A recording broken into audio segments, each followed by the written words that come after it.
Hey guys, welcome back. Go ahead, dim the lights, find a blanket, and maybe put your phone on Do Not Disturb, because tonight we're wandering into the endlessly complicated mind of Fyodor Dostoevsky, a man whose books basically say life is pain, and then you feel guilty about the pain, and then you keep on existing anyway.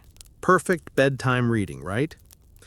Now, if you've ever cracked open Crime and Punishment and thought, wow, this feels like lying awake at 3 a.m. thinking about every mistake I've ever made, congratulations, you've already experienced Dostoevsky's philosophy in action. He wrote for insomniacs before insomnia was cool. But let's not sprint ahead. We're here to drift slowly through Dostoevsky's life, his endless debts, his prison years, his epileptic fits, and of course, his philosophical obsession with guilt, freedom, and why humans sabotage themselves. All narrated in a way that hopefully makes you a little drowsy. So, where do we begin? With Dostoevsky, you almost always begin with misery. Fyodor's rough beginning. Dostoevsky was born in 1821 in Moscow. His father was a stern, grumpy military doctor, the kind of man who treated his kids less like children and more like unfortunate patients in the long experiment that was his life. His mother was warmer, but died young, leaving Fyodor and his siblings with the doctor dad, who believed discipline solved everything. Which, spoiler alert, it didn't. It just gave Fyodor a head start on his lifelong sense that the world was unfair, cold, and occasionally absurd. If you're looking for the first philosophical seed in little Fyodor's life, it's right here. Childhood trauma wrapped in Russian winters. You can't spell existential dread without a dead mom and a controlling father. The first taste of literature. Now, Dostoevsky wasn't a star student. He wasn't athletic, he wasn't charming. What he did have was books. He devoured them like someone who knew he'd spend the rest of his life trying to make sense of human suffering. He loved Gothic novels, Shakespeare, and Russian folk tales, all of which show up later in his own stories, except with 40% more guilt. And this is where his philosophy sneaks in. For Dostoevsky, literature wasn't just stories, it was a way to survive. A way to say, yes, life is absurd, but maybe you can write your way through it. Which, to be fair, worked until the gambling debts rolled in, but that's later. Engineering school, because why not? So here's a fun twist. Dostoevsky didn't go to university for philosophy. He went to study engineering, military engineering no less. Imagine Dostoevsky, a prince of existential despair, standing over blueprints of fortresses. It's like asking Nietzsche to design wallpaper. He was, predictably, terrible at it. He barely scraped through, and the only thing he gained was the conviction that he hated math, which honestly makes him more relatable than half the philosophers in history. Writing his way out. By his early 20s, Dostoevsky decided he'd rather starve as a writer than succeed as an engineer. His first novel, Poor Folk, was published in 1846, and people loved it. They thought he was the next big thing in Russian literature, finally someone who could capture the sad little corners of urban poverty. Of course, Dostoevsky being Dostoevsky, he immediately started making enemies. Other writers thought he was too emotional, too melodramatic, which, yes, is kind of the whole point of Dostoevsky. He's not here for crisp prose or witty dialogue. He's here to tell you that humans are broken and you should probably cry about it. And honestly, he wasn't wrong. Philosophy in early Dostoevsky. Here's where we dip into his philosophy.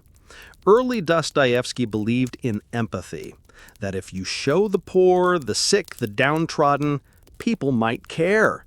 He thought writing could make society better. Sweet, right? Almost naive. But then life came along with a shovel and hit him over the head. Because not long after, Dostoevsky joined a little intellectual reading circle. They weren't revolutionaries exactly, just some nerds sitting around talking about French utopian socialism and criticizing the Tsar over tea. But in Nicholas I's Russia, that was basically treason. And this is how Dostoevsky's first big philosophical crisis began.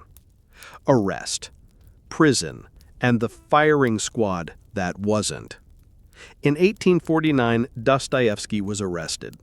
He was thrown in prison, interrogated, and eventually sentenced to death. Yes, death, for reading books and talking about ideas. Russia has always been a little extra that way. So, December morning, the prisoners are marched out. They're tied to posts. Soldiers raise their rifles. Fyodor thinks, well, that's it, 27 years old, about to die for sipping tea and being a nerd. And then, at the last second, the Tsar sends a message. Surprise, it's just a mock execution. You're not dying, you're going to Siberia instead. Now, that's the kind of trauma you don't just walk away from. Imagine living the rest of your life knowing exactly what it feels like to think you're about to die, only to be told, nah, just kidding. This moment rewired Dostoevsky's brain. It made him obsessed with the edge between life and death, faith and despair, punishment and forgiveness. Practically every Dostoevsky novel after this has someone who is staring down the void, waiting for the bullet, wondering what the point of existence is. And that's because Dostoevsky literally stood there waiting for the bullet. So instead of dying, Dostoevsky got 4 years in a Siberian labor camp. Imagine frozen mud, chains on your feet, no privacy, constant punishment. It was miserable. But here's where his philosophy took another turn. Instead of breaking him completely, it convinced him that suffering was essential to being human, that pain wasn't just something to avoid, it was something that could shape your soul. This is peak Dostoevsky. You're miserable. You hate your life. But somehow, this is also the road to redemption. It's bleak, it's heavy, and yet he found a strange kind of hope in it. The new Dostoevsky. After prison, Dostoevsky returned to society a changed man. He was still poor, he was still sick, but his philosophy was sharper now.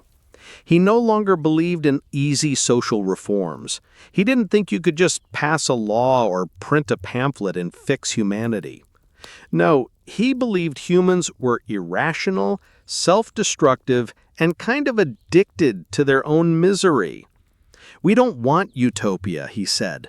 We'd wreck it within 5 minutes just to prove we had free will. And honestly, he wasn't wrong.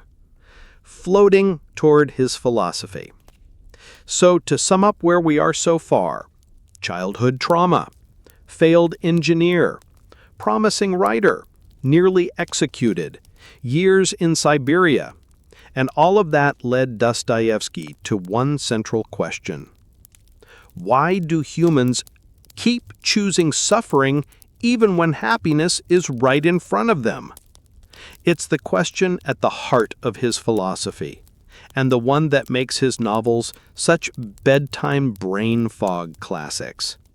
But don't drift off just yet. In Part 2, we'll float into Dostoevsky's midlife chaos, the gambling, the epileptic seizures, the messy love affairs, and of course, the philosophical masterpieces like Notes from Underground and Crime and Punishment.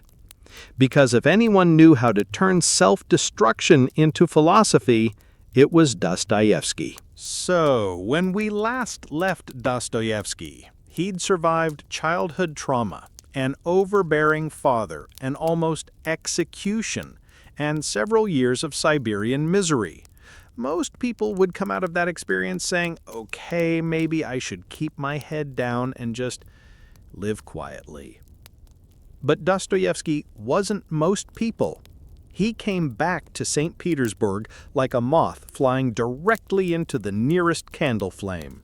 And honestly, that's kind of his whole philosophy in action. Humans know they're headed for disaster, but they walk into it anyway.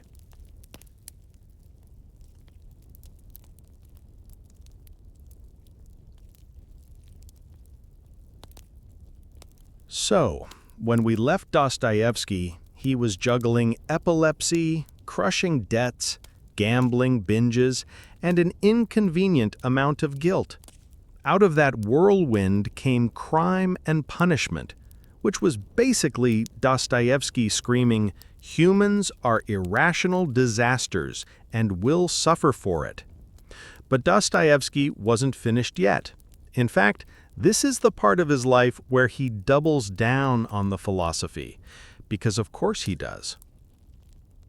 The Idiot, a saint in a world of sinners. Let's start with The Idiot, published in 1869.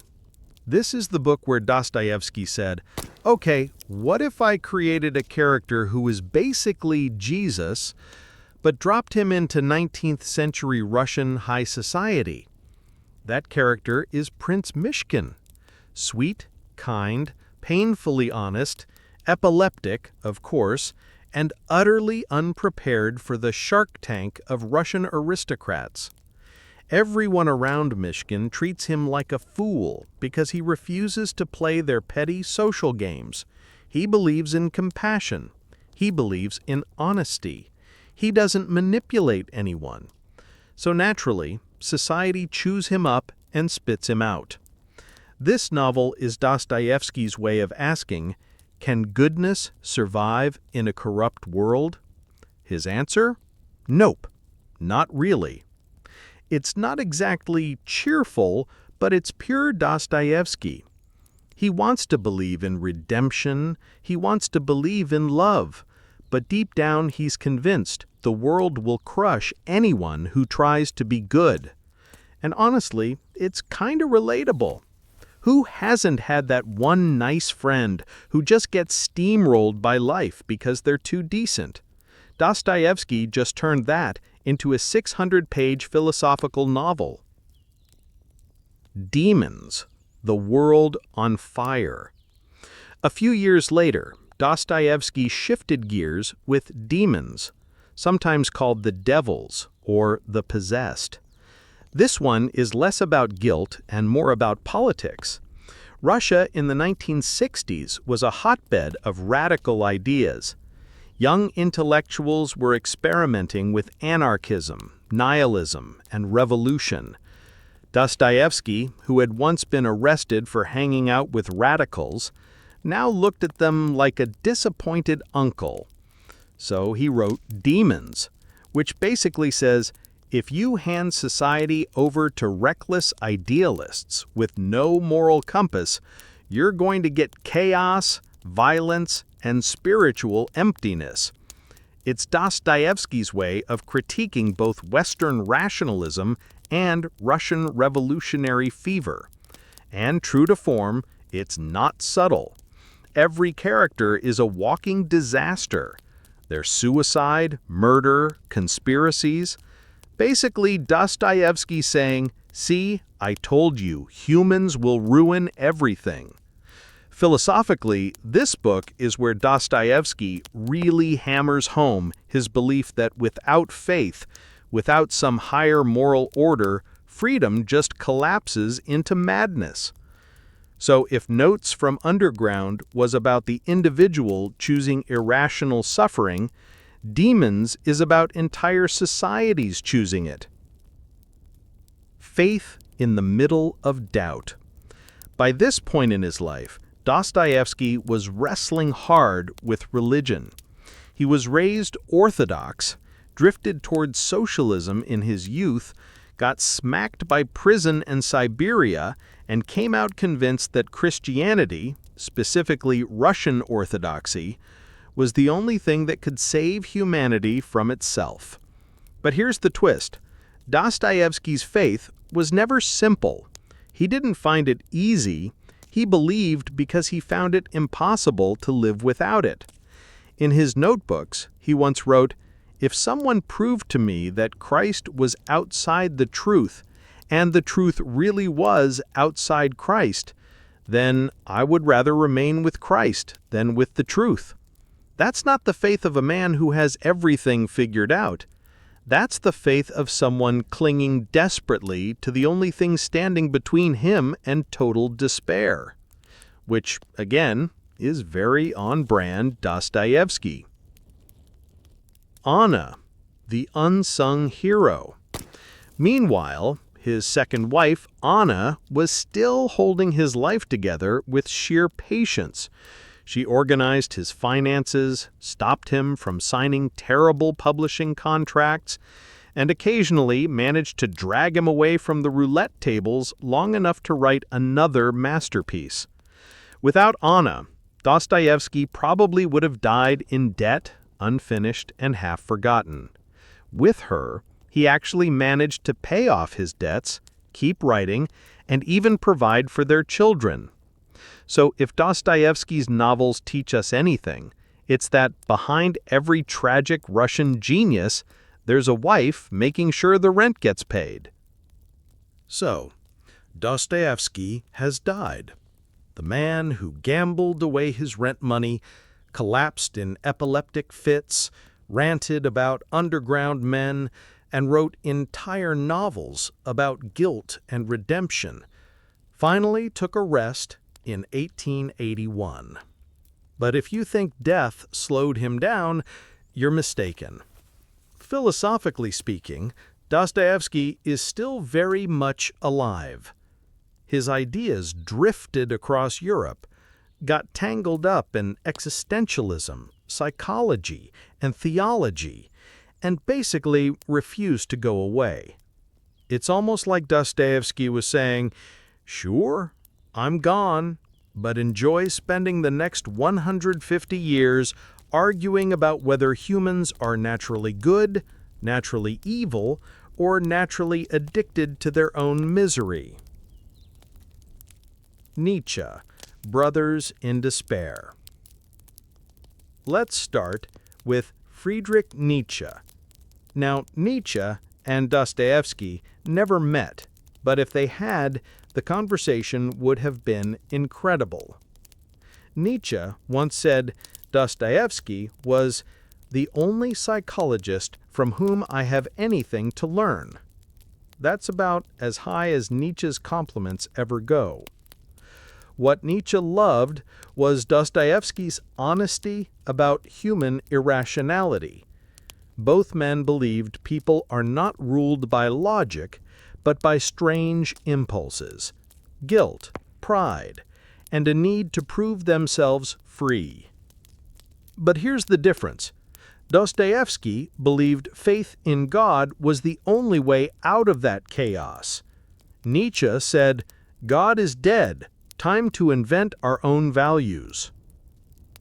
So if Dostoevsky is the sad Russian uncle saying, "Without God, society collapses," Nietzsche is the German cousin saying, "Cool, let it collapse, and then we'll build something better." It's a family argument that's still going on today, usually on philosophy subreddits at 2 a.m. Freud, Dostoevsky, the original therapist. Now, Freud had a lot to say about Dostoevsky, some of it respectful, some of it very Freud. He admired Dostoevsky's ability to portray guilt and repression, but he also claimed that Dostoevsky's epilepsy was partly psychological, a symptom of unresolved issues with his father. Classic Freud move. You have seizures? Must be daddy problems. Freud saw the Brothers Karamazov as basically one long Oedipus complex.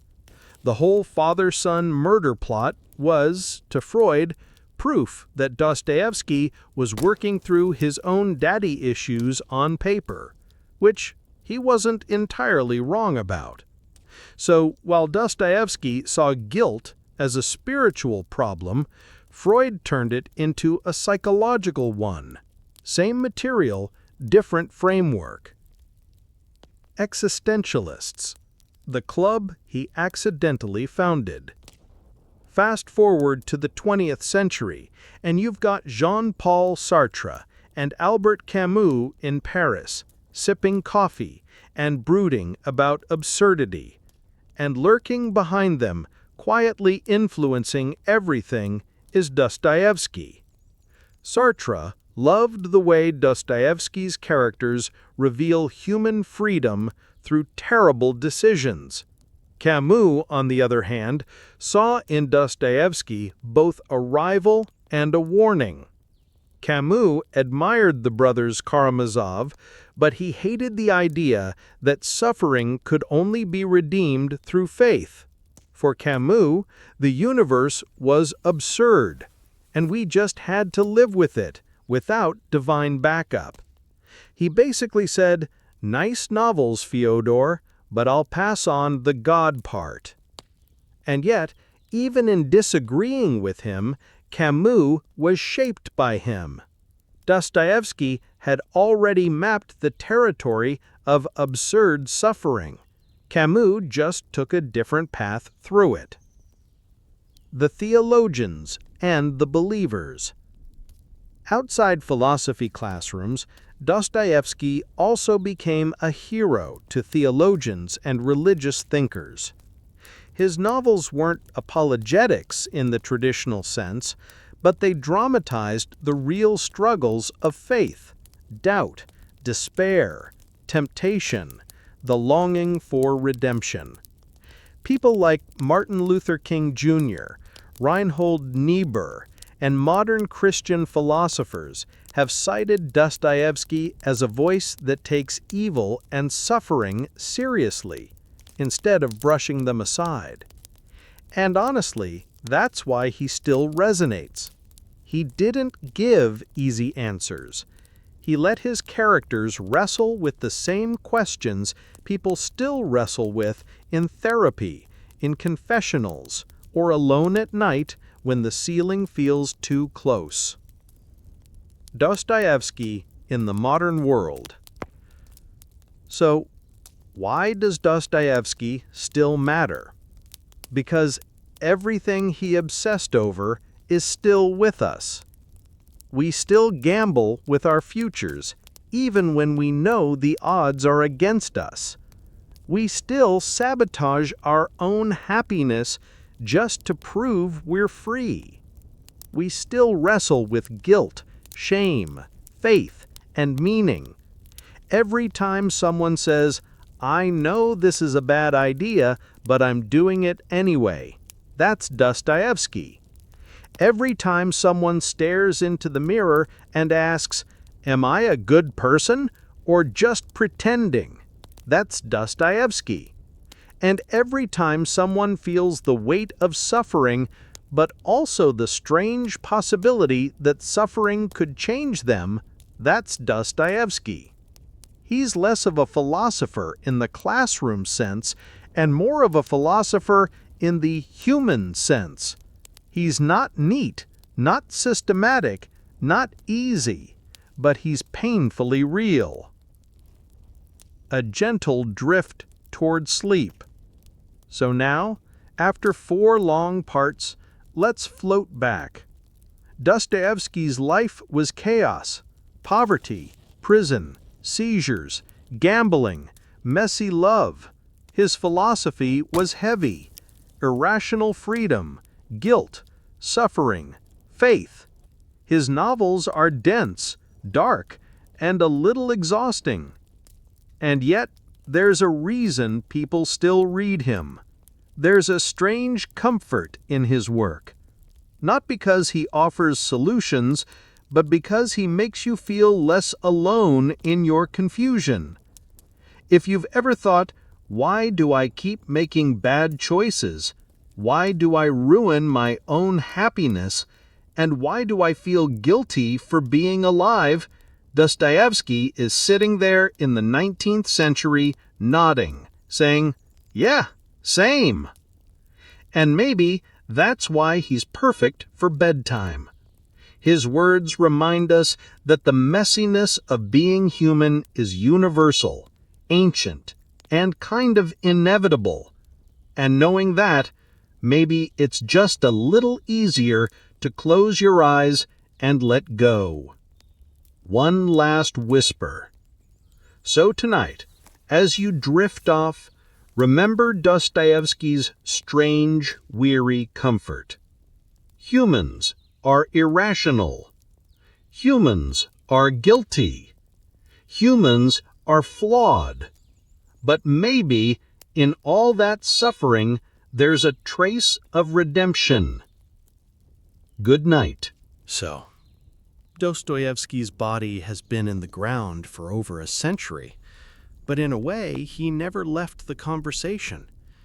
His novels, his philosophy, his gloomy yet oddly comforting tone, they've wandered into every corner of culture, like a ghost who refuses to be quiet at a dinner party. Dostoevsky in literature. Let's start with the obvious. Other writers. It's hard to find a novelist in the 20th century who wasn't touched by Dostoevsky. Kafka read him and said, "Oh, so that's how you write the human soul melting down on the page." William Faulkner admitted he basically stole Dostoevsky's whole tormented family full of guilt template for The Sound and the Fury. Even writers who didn't like him couldn't escape him. Nabokov, for example, rolled his eyes and said Dostoevsky was melodramatic, but then he went and wrote Lolita, which, surprise, is drenched in psychological torment, unreliable narration, and obsession. Sounds familiar.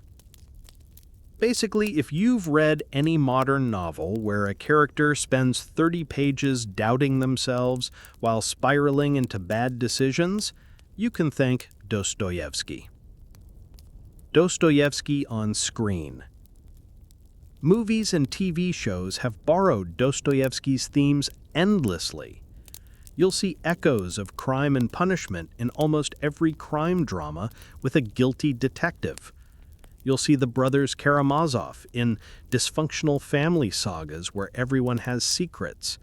And if you've ever watched a moody European film where nothing happens except a man smoking while debating morality, congratulations, that's Dostoevsky's DNA. Even Hollywood sometimes tries. There's an old 1958 film of the Brothers Karamazov starring Yul Brynner and William Shatner. Yes, Captain Kirk once played a Dostoevsky brother, which is possibly the strangest crossover in literary history. Even Batman has shades of Dostoevsky. Think about it. A man driven by guilt, obsessed with justice, convinced his suffering has meaning. Raskolnikov with a cape.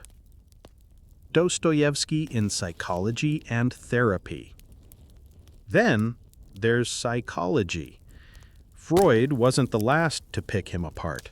Modern therapists still hand out Dostoevsky quotes like tissues. Why? Because he nailed guilt, shame, and self-sabotage long before psychology had fancy names for them. That feeling of, I know this is wrong, but I'm doing it anyway. Psychologists call it cognitive dissonance. Dostoevsky just called it being human. Even in addiction studies, his gambling obsession shows up.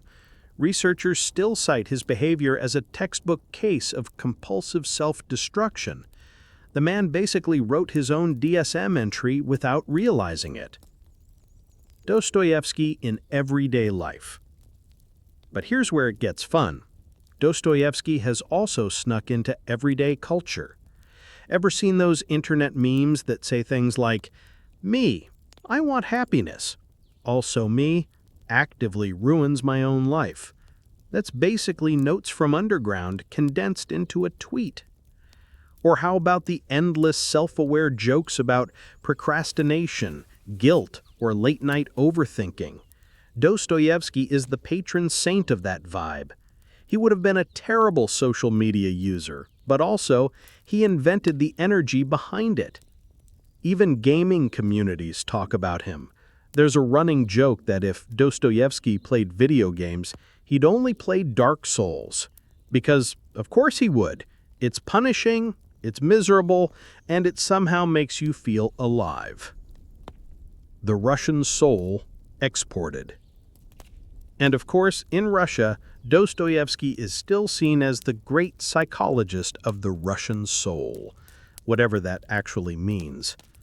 Russians will sometimes sigh and say, yes, life is hard, but that's what makes it meaningful, which is basically Dostoevsky's philosophy rephrased as small talk.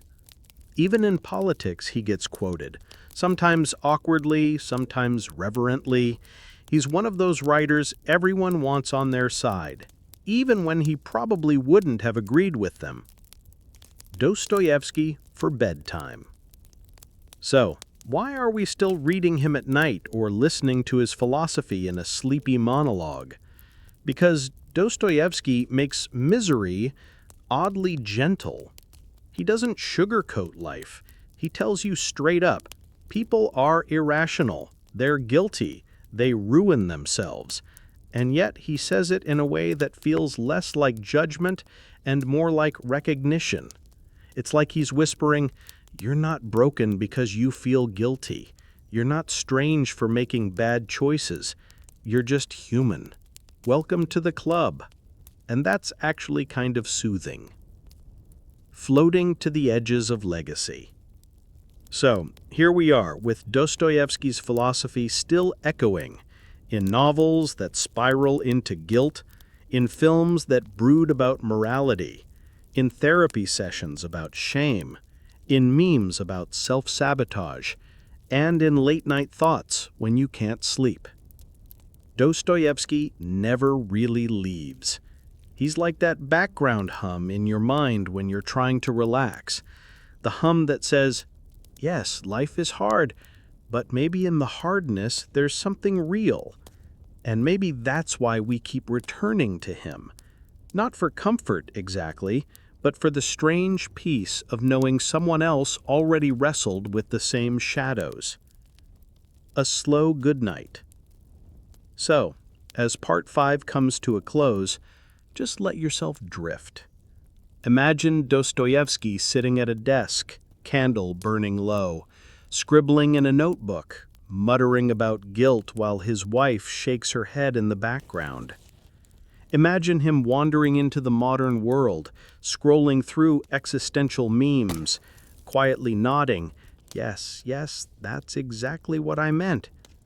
And then, imagine him setting down the pen, closing his eyes, and finally resting. Which is exactly what you should probably do too. Good night. So here we are, at the end. Or at least the kind of end Dostoevsky would have liked, which is to say, not really an end, but a quiet circling back, because endings in his world are never neat. They're just pauses in the middle of something ongoing.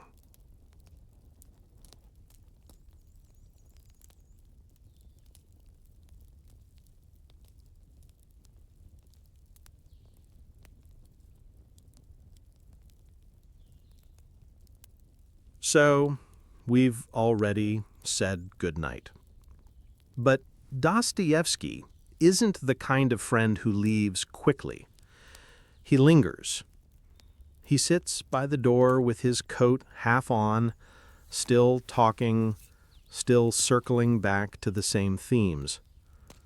And honestly, that's fine, because his philosophy works best when it's repeated, gently, until it becomes almost like a lullaby.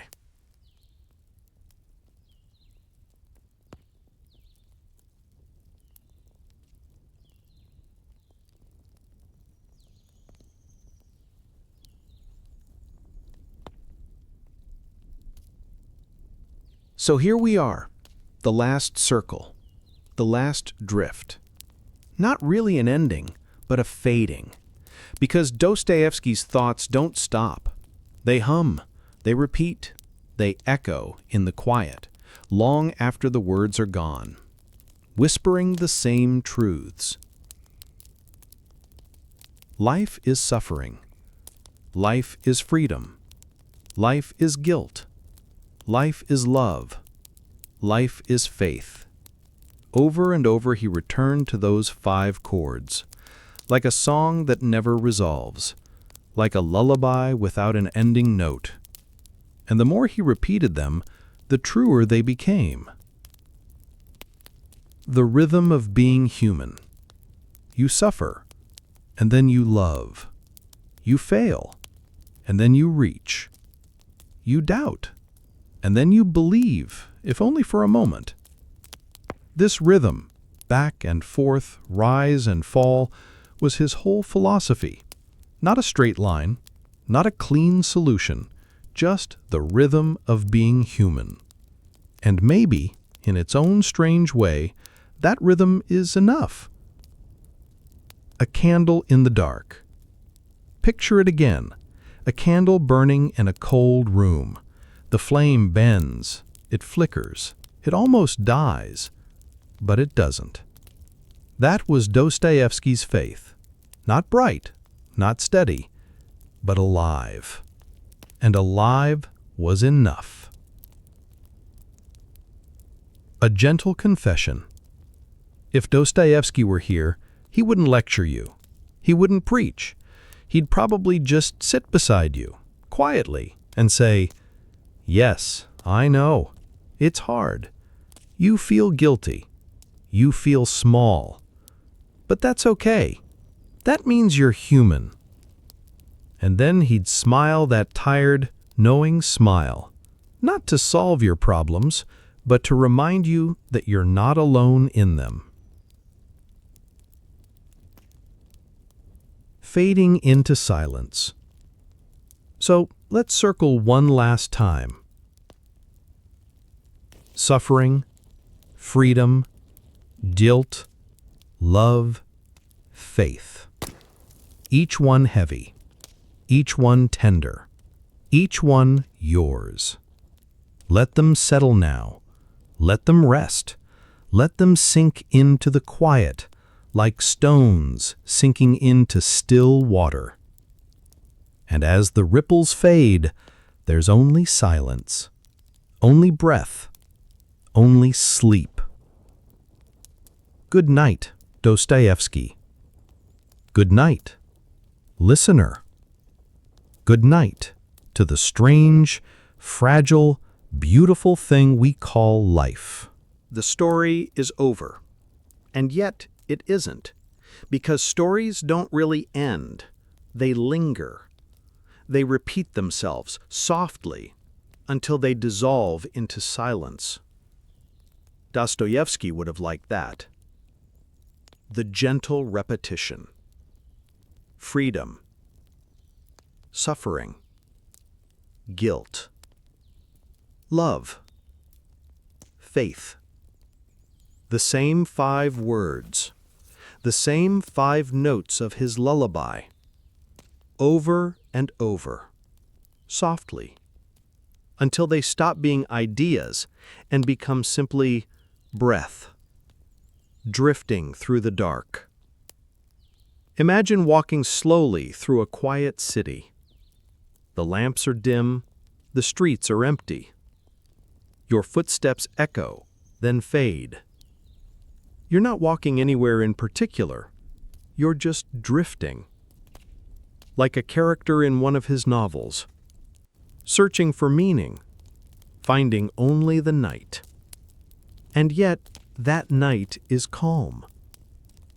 The weight of being human. He said, being human is heavy, and it is light. It is sorrow, and it is joy. It is guilt that crushes, and love that heals.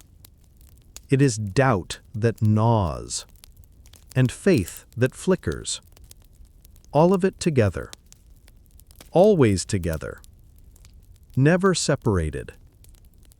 That was his message. That was his song. The last murmur. So, one more time. You are free. Even when you don't want to be. You suffer. Even when you hide it well. You feel guilty. Even when no one blames you. You love. Even when it hurts. You believe. Even when you doubt. And all of that, all of it, is life. The fade. Now let those words fall away, one by one, like leaves from a tree, until nothing is left. Just silence. Just breath. Just sleep. Good night. Hey guys, tonight we begin with a journey into one of the most puzzling, haunting, and quietly fascinating minds of the 19th century, Fyodor Dostoevsky. So dim the lights, get cozy, maybe pull a blanket over your legs, and let's float slowly into the tangled, eerie, and oddly comforting world of a man who spent his life asking, why are humans so awful to themselves? Dostoevsky wasn't your average writer. He had epilepsy, he gambled, he went to prison, he got exiled to Siberia. And yet, he came back to write novels that still grip our souls, over a century later. His philosophy isn't neat, it isn't comforting, it's deeply human. It's a slow, dark river we can drift down tonight, letting our minds wander in its current. He believed humans are irrational, that suffering is inevitable, and that freedom, real freedom, is both a gift and a curse. Even in his earliest works, Poor Folk and The Double, you can see him quietly observing how humans sabotage themselves, obsess over trivialities, and fail to grasp the consequences of their choices. Under Notes from the Underground gives us a clear glimpse. The narrator is bitter, isolated, contradictory, self-destructive, all traits Dostoevsky saw as universal. The underground man chooses suffering simply to assert his freedom. And Dostoevsky's subtle point is, humans often act against their own interests, and that's okay. That's being human. When Dostoevsky was arrested for involvement with intellectual radicals, he narrowly escaped execution. 4 years in a Siberian labor camp followed, and several more in exile.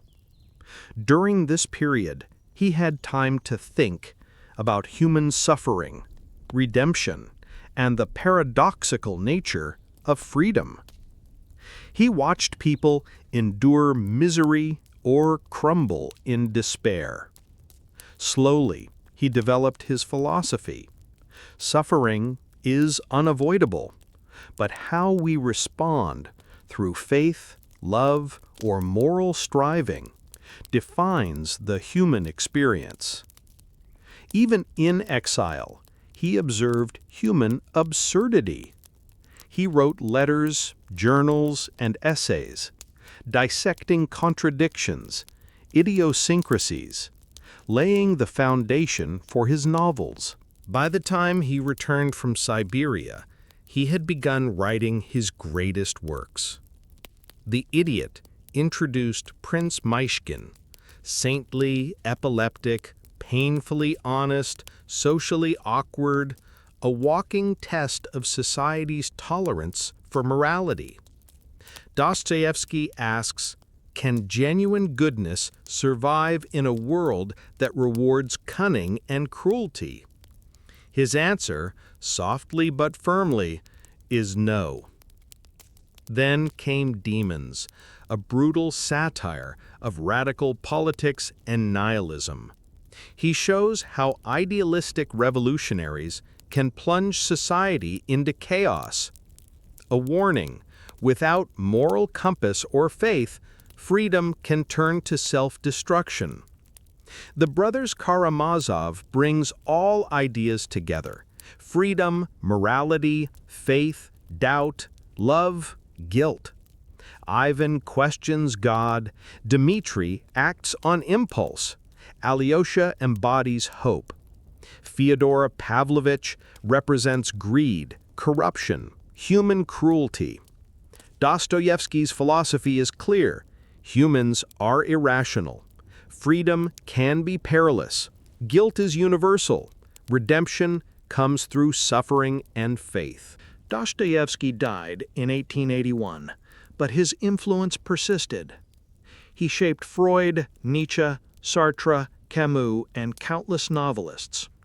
Freud analyzed his guilt and self-sabotage. Nietzsche admired his insight, but rejected faith.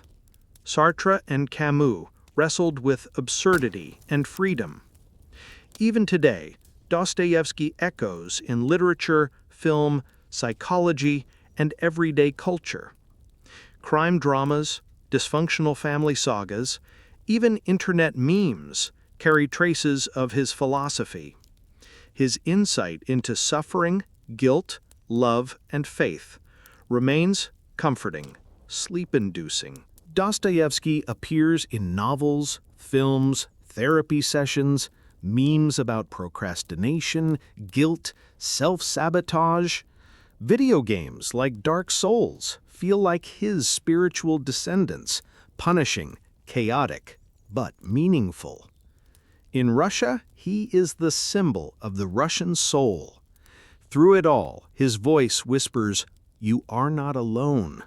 Your mistakes, guilt, and suffering are not unique. They are human." Let's slow down now and breathe.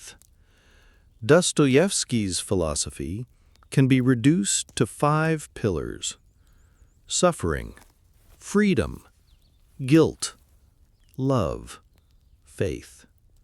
They are not problems to solve, just the rhythm of human life. Let yourself float in this rhythm. Feel it rise and fall, like gentle waves, like your own breath.